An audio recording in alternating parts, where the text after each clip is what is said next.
कहानी कुछ यूँ है कि मैं अपना ही आप लोगों की समाअतों की नज़र कर रही हूँ। आओ तुम्हें एक हंसते खेलते इंसान को रोता हुआ दिखाऊं।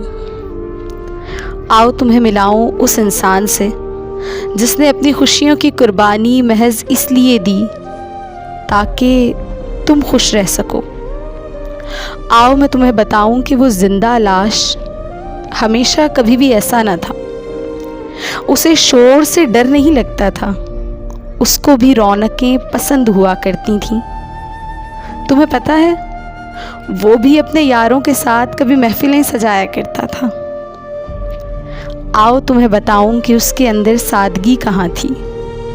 वो भी शौक बनकर फिरता था।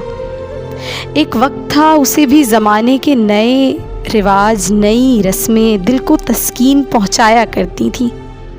वो भी आवारगी पसंद हुआ करता था। दोस्तों के साथ बाइकिंग, लॉन्ग ड्राइव, रातों को लेट घर वापस आना, घर वालों के ताने, गुस्से और तल्ख लहजों का भी वो आदी था। आओ तुम्हें मिलाऊं उस शख्स से जिसकी ज़िंदगी कभी यूं थी कि जैसे एंजॉय करना तो उसके बाद किसी को आता ही ना हो। मगर एक दिन अचानक ही एक बदलाव आया।